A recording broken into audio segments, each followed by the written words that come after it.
You're training hard, you're eating clean, but the fat's still not coming off, and your body's just not changing the way it should. And let's be honest, deep down, you're frustrated. And the reason for this is not diet and it's not your workouts, it's sleep. And it's not just necessarily getting more of it, it's understanding what's happening, why you sleep. And when you're not optimizing sleep, the negative impact is having on your metabolism. Now, but let's look at the link between sleep and metabolism first and foremost. So, really, your metabolism, look at it, my metabolism is almost like a Ferrari engine, right? It's high performance. It needs a lot of fuel basically to fill the gas tank up, and it costs my body a lot of fuel, a lot of calories, basically to just keep muscle on my body, right? So having muscle is going to speed your metabolism up. But on top of that, sleep, basically having good sleep and optimizing your sleep, think of it as like running on a treadmill overnight in terms of the impact on your metabolic rate. And also you can think of this almost like a Tesla, right? You need to plug the Teslas in, right? You got to plug them in to charge them. And if you don't plug it, let's say overnight, for example, plug it in, you're not going to have any battery the next day. Look at sleep that way, right? No sleep, no charge, low output. And also, in terms of increasing calories, there's loads of research on this, right? Being sleep deprived, people eat 385 extra calories a day, or 44% more when they're sleep deprived. And it was a crazy study done on weight loss. And what they found was the group that basically slept for, I think they slept for like 5.5 hours or less a night, versus the group that slept for 8.5 hours, they lost, I think it was roughly the same amount of weight, but they basically ended up losing mainly muscle. And the group that slept more lost way more fat than the other group. So they were paring down muscle, the sleep deprived group. It was 55% less fat, right? That the group who was sleep deprived lost. So when you're sleep deprived or not optimizing sleep, you, even if you're trying to lose weight, you're not going to be losing fat. Your body's going to go into that fight or flight state, and that's going to have a massive impact on your metabolic rate. In other words, your body's going to burn less calories because to keep the lights on, in other words, your basal metabolic rate, to keep the lights on, right? Just keep your organs running, your brain in particular, right? Your brain only weighs about 2 to 3% of your total body mass, but it utilizes around about 20% of the energy, right? So all these things cost your metabolism energy. And what it'll do is it'll slow down basically the output for you, your body to survive, essentially, right? So that's crazy. So losing weight, you're going to lose less fat when you're trying to lose weight, and you're going to pare down more muscle. And again, that as a byproduct, again, is going to slow down your metabolism, right? Because muscle tissue is expensive and it costs your body a lot of calories to keep it on your body. So as your let's talk about what happens when you're sleep deprived or getting poor sleep. Your metabolic rate adapts. Look at your metabolism as free flowing, right? Human metabolism is actually very complex. Next to the human brain, it's the most complex thing on the planet, essentially. They're still figuring it out. There's no piece of machinery to date which gets it bang on in terms of calorie output. That's why when we're using these trackers like sleep trackers, food trackers to count calories, you're wearing a watch to track your calorie output, it's all going to be estimated. They don't know. So your metabolism is free flowing. It's changing all the time based on the environment, based on your stress levels, and particularly based on your sleep. And even one night of poor sleep is going to elevate cortisol, and it's going to make you less insulin sensitive and more insulin resistant. In other words, and also leptin's going to drop down as well. There's loads of research to show leptin, which is the satiety hormone, drops even after one night's poor sleep, and ghrelin goes up. And personally, I notice if I don't get good sleep, I eat more the next day. I get more cravings as well. It's like a signal. I had this the other day, actually, on Friday, when I said I went to sleep too late, right? And I noticed that, and by the way, like true hunger, you'll notice when you're sleep deprived, and if it's emotional hunger based on your hormones being out of whack, right? For example, if leptin's lower, that's the satiety hormone. Ghrelin is higher, that's the hunger hormone. It tells you to eat. You're going to then have a signal to eat more, but that's not true hunger. It's not that your body needs that. It's essentially emotional. because you're going to be feeling more tired, for example, right? That's what happened to me the other day. I had a prang of hunger, which came on real quick. And when you get that, the majority of the time, well, all of the time, pretty much, that's not going to be true physical hunger. That is going to be emotional hunger or fake hunger, whatever you want to call it. And I knew that, but I went and had the dark chocolate anyway, right? And even though I was aware, that was and I ate more. Yesterday, I ate more calories because even one night's poor sleep. And what they look at with research in the US, for example, 33% of US adults report sleeping under 7 hours per night. And I believe it's even worse in the UK. I'm pretty sure I heard in the UK it was like over 40% of adults are getting under 6.5 hours. I think I heard in the UK. So, like I say to you, until you build that foundation with sleep, your metabolism is going to be running suboptimal. Look at it this way. To lose fat and keep it off, you've got to develop your metabolism. How do you develop your metabolism? Firstly, you've got to build muscle. When you build muscle, that develops your metabolism and it costs your body more calories, like I just said. So that's what I've done over the years. Now, since I've optimized sleep, I've noticed I can perform way better in the gym. I'm stronger, I recover better, and even my HRV is higher. HRV is your heart rate variability. Long story short, it's the milliseconds in between each heartbeat or something like that, around about that anyway, something along those lines. The higher it is, the better. Mine's gone higher since I've been optimizing sleep and hitting the sweet spot on my training, not overtraining, right? So all of that goes hand in hand. So you can forget about getting lean and staying lean if you're not optimizing sleep and getting at least 7 hours of good quality sleep a night. And if you're not prioritizing your sleep routine, right? Your practice before bed. For example, blue light. Now, when you're looking at blue light, I mentioned this before, it drops melatonin. Think of melatonin as your wind down signal. Your body's signal to wind down, increases serotonin, puts you in a calmer state. The blue light from screens, particularly your laptop or your phone, it's almost like a text. It sends a text message, pretty much like a signal, a text message to your brain to stay awake. That's the signal you're sending. So like I said, it blocks melatonin and spikes cortisol, that blue light. And that's the stress hormone, essentially, that's going to keep you wired, cortisol. You do not want too much of that in your system. It's like a seesaw, right? Cortisol and testosterone also works as a seesaw effect, right? So when it comes to building muscle and strength, testosterone levels are up. Generally, cortisol is going to be a bit lower. As cortisol goes up, it goes like this on a seesaw. It's pretty much the same. It's similar with melatonin and cortisol, right? You come away from that, there's cortisol, right? You've had a tough day at work. You've been working all day. If you're looking at the screen now, seesaw, then basically you put the phone away. You put like the red salt lamps on, for example, which we use, or candlelight. So, and you turn the lights off so it's dark. Ideally, you want to be doing that 2-3 hours before bedtime. You get the nighttime blue light blocker glasses, which I wanted to show you them with the amber lens, which I put on 3 to 4 hours before bedtime. By the way, 55% increase, I think it was, on sleep. They did a study on people wearing nighttime blue light blockers, which block 99% of the blue light. But by the way, it still keeps you stimulated because it's still cognitive function. So if you're looking at the phone, a laptop, even with those glasses on, it's still going to generally have a negative impact on sleep. So all those things you do essentially then is going to put that seesaw the other way, right? So the melatonin is going to come up, cortisol is going to drop down, and then that's going to aid recovery and ultimately give you a better, deep, more restorative sleep, which have a massive impact on your hormone profile the next day, which will then dictate how much you eat. And I've seen this time and time again with clients. When we unpack the problem, a lot of the times it's going to be issues with sleep or stress.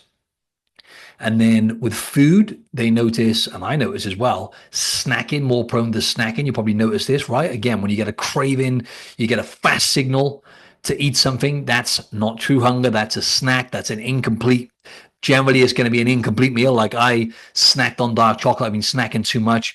I bought loads of dark chocolate on the sale. This brand called Alter Rico, which I love. Never again. To be honest, I actually prefer the 100% one instead of the 90% anyway now with no sugar in it. But anyway, I've been eating more of that because it's here and it's an incomplete meal, i.e. a snack.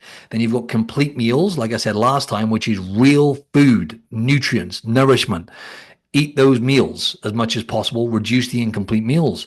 But the snacking and the lack of sleep and the elevated cortisol level and having your body in that fight or flight state is going to increase cortisol the next day, and it's going to basically make you eat more. And what does cortisol do as well? Elevated levels of cortisol, loads of research on this. Elevated cortisol, if it's a prolonged thing and it's continuous, increases fat storage directly, particularly visceral fat around the waist, which is pretty much the worst place you want to be having excess fat, is visceral fat around the organs.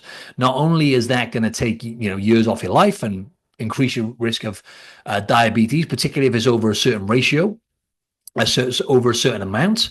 Even if it's over like 1 pound, that's not ideal. You want to get your visceral fat under 1 pound in terms of the total weight. You can monitor that by doing a DEXA scanner. So not only is it going to take years off your life, let's be honest, when you've got fat around the waist, you don't look as good, because basically when it comes to you getting lean and losing fat and wanting to lose fat and look good, have a good looking body, yes, that improves your body confidence and stuff when you have a body that you're proud of. But the main thing is health. The reason why we find, for example, when women look at men, what do they find attractive? The shoulder to waist ratio. Okay. The wider your shoulders, the smaller your waist, within reason for men, the more attractive you are, right? It's a sign of health. It's a sign of longevity, right? You got not much visceral fat around your waist. You're going to live longer. You're strong. You can lift things. Okay. Survival, right? Protect, provide and protect, all those things. They're true, right? They're biological. Same as when men look at women, right? We look at women. What do we look at? The waist to hip ratio. In fact, they did a study on this, and we find that so much more attractive, the waist to hip ratio, that even if a woman's got higher body fat percentage as a total, they just got more body fat on them, we will find women with more body fat, with a better waist to hip ratio, more attractive sexually, and just in general, well, just sexually, let's just say how it is, than we will a woman with less body fat and a waist to hip ratio, which is not as good. Let's say the more straight, they haven't got developed glutes. I know some of that's genetic. A lot of it is just building muscle on the glutes and losing fat around your waist. But a lot of that is genetics as well. It goes to show, right? That's what we find attractive. So all this to say, the way you can really dial that in, and naturally, okay, yeah, as a byproduct, you're going to become more attracted to the opposite sex, but you're going to feel more confident about your body, is by dialing in sleep and getting your hormone profile balanced out. And testosterone levels, even one night's poor sleep, once again, is going to drop your testosterone levels significantly, guys, and females as well. It's going to put the balance of estrogen and testosterone out. And if we talk about when we're carrying too much body fat, which most of this is going to be stemmed from not optimizing sleep and making poor decisions with food, let's just say how it is. Because, yeah, okay, there's more to it than just sleep when it comes to poor decisions with food. There's all the other stuff going on. But there's a massive ripple effect with mental health, emotional health, decision-making when you're not prioritizing the sleep. So anyway, went off on a bit of a tangent there, right? But you got to avoid that blue light like the plague, okay, before bedtime. And I created just for you guys in this episode, well, I actually didn't create it, I've got it for clients. It's a sleep tracker that we use. I think it's 2 weeks, or maybe it's a 2-week sleep tracker, I think it is, a PDF. If you use this, you'll connect the dots and you'll understand exactly what you need to do with food, with blue lights, with everything to get better quality sleep. And also, it's a fat loss guide, not just a fat loss guide that I've created, but it's nutrition, fat loss. It's basically a manual where you'll never have to diet again. You'll be able to shred and learn everything you need to know for your body, nutrition, calories, macros, all in one manual. So you can get these two together as a pack for free by clicking the link beneath in the show notes. So yeah, let's talk about, again, relating to fat loss, getting lean, staying lean. Let's talk about, and metabolism. I want to make this about the connection. There's a huge connection and link between sleep and metabolism and metabolic rates. Let's just quickly talk about, like, in short, what the metabolism is. Your metabolic health is basically your body's ability to utilize fat and to burn, let's just say burning fat, utilizing fat from the cells and using that as energy. So if you're not optimizing sleep, again, your body's ability for fat metabolism, in other words, being able to utilize fat and body fat as storage, going back to the study that has been done. Stan Efford didn't share this, by the way, who I had on. You have to check that episode out a few episodes ago. But this study was crazy because 55%, do you understand how crazy? It's a big study done as well. 55% less fat I know this is bad, like 5.5 hours of sleep, right? They had versus 8.5 is quite a big gap. But that's sleep deprivation versus optimal sleep, 55% less fat. So that is the body's ability, going back to metabolic health. It has a massive negative impact on fat metabolism. Your body's basically losing 50% less fat. Look at it that way in terms of sleep's impact on fat metabolism, which is part of metabolic health. Then we can look at lipids and your balance of triglycerides and HDL, for example. That ratio, when you get your bloods done, that ratio of triglycerides to HDL is essentially what they look at, and that's really, really important for metabolic health, essentially, right? If you triglyceride, long story short, what they find now, even LDL, which they call the bad type of cholesterol, which is a load of BS, as you all know, but LDL essentially, when that if that's elevated, which I'm finding time and time again in really healthy people that I know, doctors, we talk about our bloods. My LDL was elevated, but my triglycerides was super low, and that's an indication of a really healthy metabolic health for most people. Now, there's other blood markers as well. If there's more than one blood marker which is out, that's different. But if your bloods are good, and LDL, the doctors who don't know anything essentially about nutrition that tell you LDL is bad, you got to take statins, all that bullshit, right? Ultimately, LDL is also a hormone which fights infection. And also, it's LDL as well, elevated LDL and cholesterol. I don't want to go down that rabbit hole too much because I'll go down the whole rabbit hole there. I was going to relate to like testosterone and stuff. But cut a long story short, gut and sleep connection and metabolism, like I was just saying, right? So just to explain metabolism in short, sorry about that. I went off on a tangent. Just to explain it in short, metabolism, look at it as your body is ability to utilize energy that is consuming on a daily basis and your body's ability to assimilate those calories and also to function, right? Look at optimal function for the body. Like I just said, if you look at your total calorie expenditure each day, around about 60 to 70% of that is going to be a basal metabolic rate. Like I said, just to keep the lights on. Organs, brain health, brain, skeletal mass in particular, the biggest organ in the body. What is that? It's skeletal mass, muscle. That's the biggest organ in the body, way bigger than sleep, right? I think sleep is, skin. Skin as an organ is about 13% of your total mass, I think it is, whereas skeletal mass is up to about 20% or something along those lines. Anyway, I need to fact check that. So that just goes to show, right, just to keep the lights on, the basal metabolic rate, that's 70%, give or take, 67% of your total calories burnt in a day. And that will be reduced significantly if you're not getting good sleep, right? Significantly. So forget about getting lean and staying lean if you're not prioritizing sleep. It's just not going to happen. And I can tell you, I've seen this time and time again. My clients who optimize sleep, which is actually most of them now, right? Because they've been with me for enough time to know that that's number one non-negotiable is to at least improve that. They tend to just get leaner and stay leaner much easier. Not only that, they get more energy, better performance in the gym, faster recovery, more muscle gain as well, which I'll get to. So that's just kind of like a long-winded summary of metabolism. Again, it's very complex. Let's talk about in relation to gut, sleep, and metabolism, let's talk about the gut-sleep connection. Your gut basically runs the show. If you look at your guts and your microbiome, if you took out all the bugs in your stomach and you put it on a weighing scale, it would weigh around about 2 to 3 kilos, which is around about, 7 to 8 pounds. That's how much the bugs in your gut weigh. Just to give you a bit of perspective on how complex that is, think about it. We're actually technically more bacteria than we are human, right? We've got more bacteria cells in our body than actual human cells. Not to mention the gut produces over 90% of the serotonin, the vagus nerve. You may or may not have heard of that connects the gut. It's the gut-brain axis, right? Connects the gut to the brain. It's one of the main nerves there that sends the signals. 90%, think about that, of your serotonin receptors are in your gut. Serotonin, we all know, people who take antidepressants, for example, which are also known as SSRIs, right? Serotonin reuptake inhibitors. Essentially, that's what they're doing to regulate their mood, right? They're trying to get more serotonin utilized in the brain. So think about that. You mess up your guts and your sleep's going to tank. Okay. Now, why is that?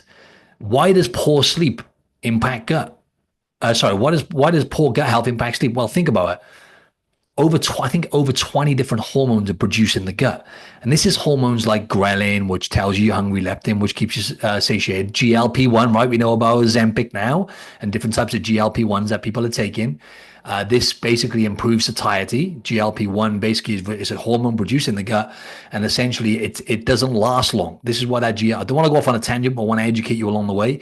This is why those GLP-1s are kind of profound in a sense now, and people are getting results for them, although it's a lot of bad to that as well, which I'm not going to get into, because that GLP-1, when you're injecting it into you, for example, it's giving you longer satiety. Whereas when you naturally produce it in the gut, it's literally a matter of minutes that GLP-1's released and gone, the signal, which keeps you satiated, balances out your, basically makes you more insulin resistant, sensitive as well, because it balances out your blood sugar levels.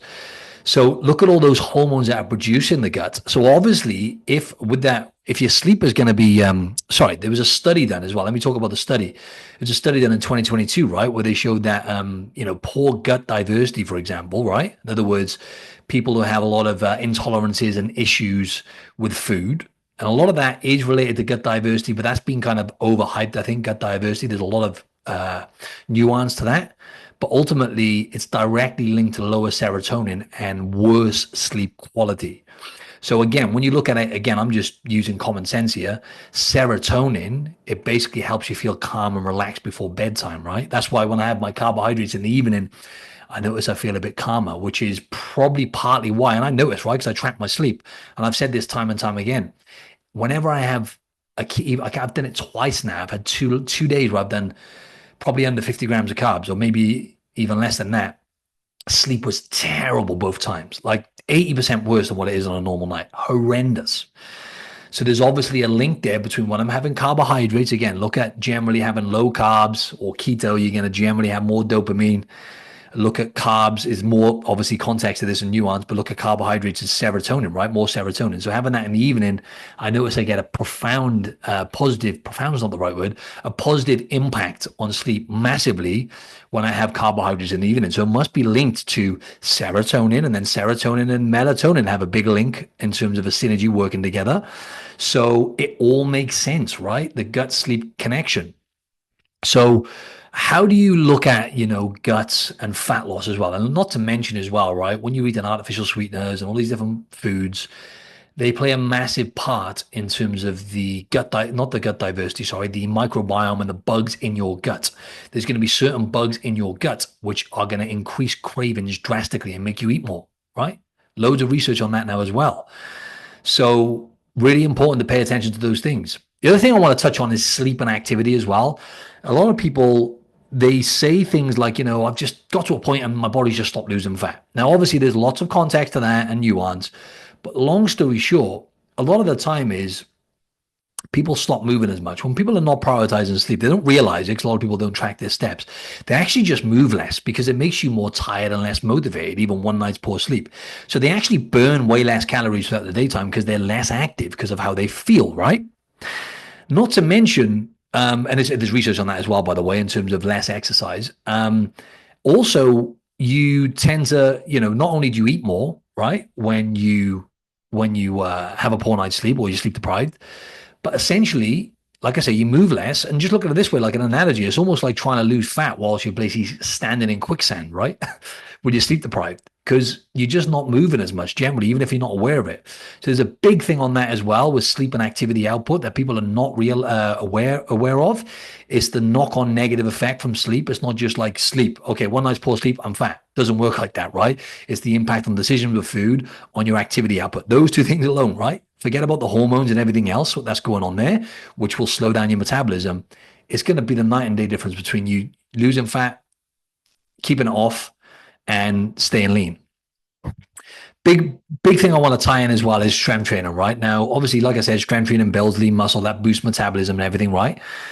But sleep's where the magic happens. Now, when you're having deep sleep, for example, I believe it's the first kind of 90 minutes of your sleep is the sweet spot for your body's secretion of growth hormone, at least the first part of your sleep. Now, growth hormone is one of the number one fat burning hormones. Now, not only does growth hormone regenerate every single cell in your body, it is one of the number one fat burning hormones, right? So if you're not getting deep sleep, in other words, deep sleep happens in the first half of your sleep.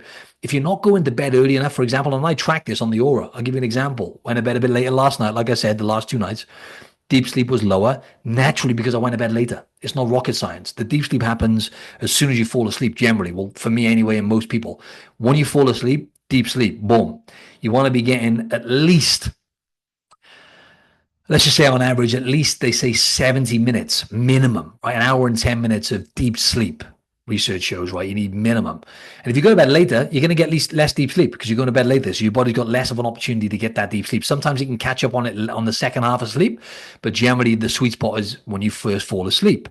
So what does that tell you? Deep sleep and growth hormone as well. Not only the reason why it's a fat burning hormone is because it's anabolic, right? It basically, it gets your body to burn more calories. It's anabolic, right?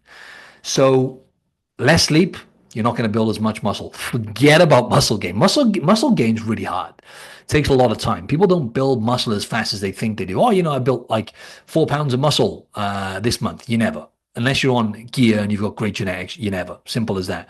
It's very slow. Like if you're a natural person, depending on where you're at in your journey, over the space of a year, even building like 5 or 6 pounds of skeletal muscle in a year, they find now is actually really good going. Skeletal muscle, right? Not like lean body mass, because like a third of that roughly is muscle. So that's good going. It happens slowly. So if you're not optimizing sleep and getting at least 7 hours, let's just say 7.5 to 8.5 hours of good quality sleep as well. Right. In other words, coming away from blue light, preparing yourself for sleep and everything else. In fact, the quality of your sleep, if you haven't tracked this, you'll never know. But the quality of your sleep is actually more important than duration in some ways. Right. So no sleep or poor sleep, less muscle, slower metabolism, the end really. And there was a study done on this as well, right? In 2017, where they found sleeping less than 6 hours was linked to way lower muscle, but also strength had a massive negative impact on strength, right? Which obviously means more muscle, right? The stronger you are. So the way I wanted to look at blue light as well, right? An analogy is like think of melatonin. I already mentioned that as well, right? With the melatonin thing, I already kind of touched on that. But look, I want to kind of wrap this up with when it comes to getting lean and staying lean, make sleep number one. Training and nutrition obviously come after that. Now, what's the first thing you can do to really prioritize this, right, is number one, get a practice in place. Put a bedtime and ritual in place straight away.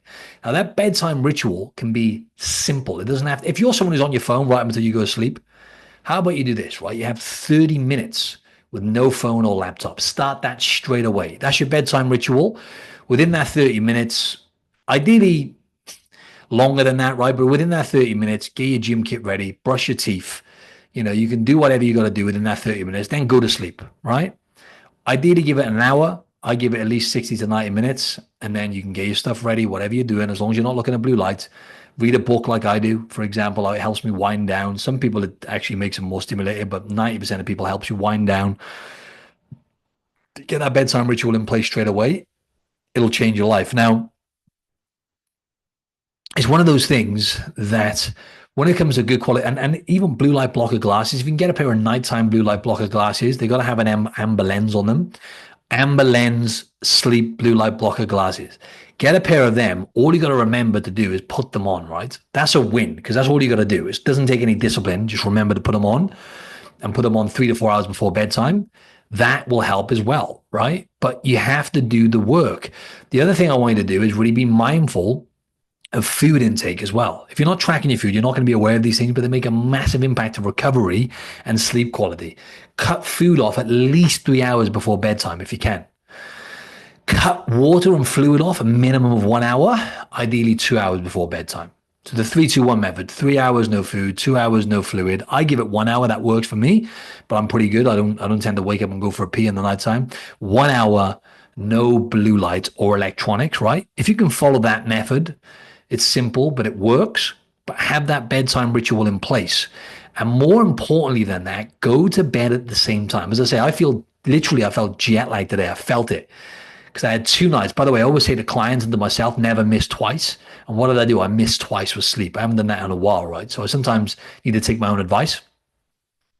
But basically, I missed twice with sleep. So I went to bed a bit later, 2 nights in a row, took the piss. And then I felt it today. I just felt like I had no energy in the afternoon. It felt like a little bit of jet lag. And by the way, social jet lag is a real thing. Like I said, check out the book. It's called The Circadian Code by Dr. Satya Panda, I think their name is. Really, really good book on there. But regularity, going to bed at roughly the same time, even 15 minutes, they find now, right? Going to bed longer than 15 minutes, later than 15 minutes after your usual bedtime is going to have a massive impact on circadian rhythm, and it's going to have a negative impact on energy levels, hormones, and everything, right? So dial in that regularity. It's the most important thing. Go to bed at the same time. Naturally, you probably get up at roughly the same time when you do that anyway. It's not about being perfect. Sometimes you're going to be social and enjoy your life. That's fine. But don't take the piss and never miss twice with that, right? That regularity is key. And then obviously with me, I've dialed it all in, right? So I've got 8 sleep where it's AI powered and it regulates the temperature of my bed. Like last night, for example, it changed the temperature 25 times to get that perfect sweet spot. For example, the average temperature it made the mattress yesterday for me, everyone's different. Women tend to feel the cold more. Like my girlfriend, I think it averages at about maybe like 0 or 0.5 minus 0.5 degrees, whereas mine is like minus 2.5 or minus 3 degrees at average. But it changes, it adjusts based on your body's temperature and everything throughout the nighttime. It's basically like a mattress. It's a mattress cover essentially. You put it over the bed. It's got a tube attached to a machine, and it's all regulated. You got the app which regulates it for you, like based on your body. It's all AI. You have to do nothing. So that's great. And obviously, I track using the Aura Ring, which I have, like I say, for the last 5 years. I've been tracking my sleep. So I'm dialed in with this. And what gets measured can get managed, right? So it really helps for me, but you don't have to worry about that because I'm going to give you the sleep tracker in the PDF, and I'm going to give you the book, which means you'll never have to diet again, basically, my nutrition, fat loss blueprint. So grab that in the show notes beneath. And also, what I would like to say is, I'm going to share a video as well. Right? So check out this video because my friend and I, we did a podcast on this and we went deep into sleep and how in a different ways that it impacts fat loss and also exactly what you can do to implement to shred fat and turn your body into a fat burning machine. So check out that video next and comment below with your feedback as well. I'd love to hear it. Thanks.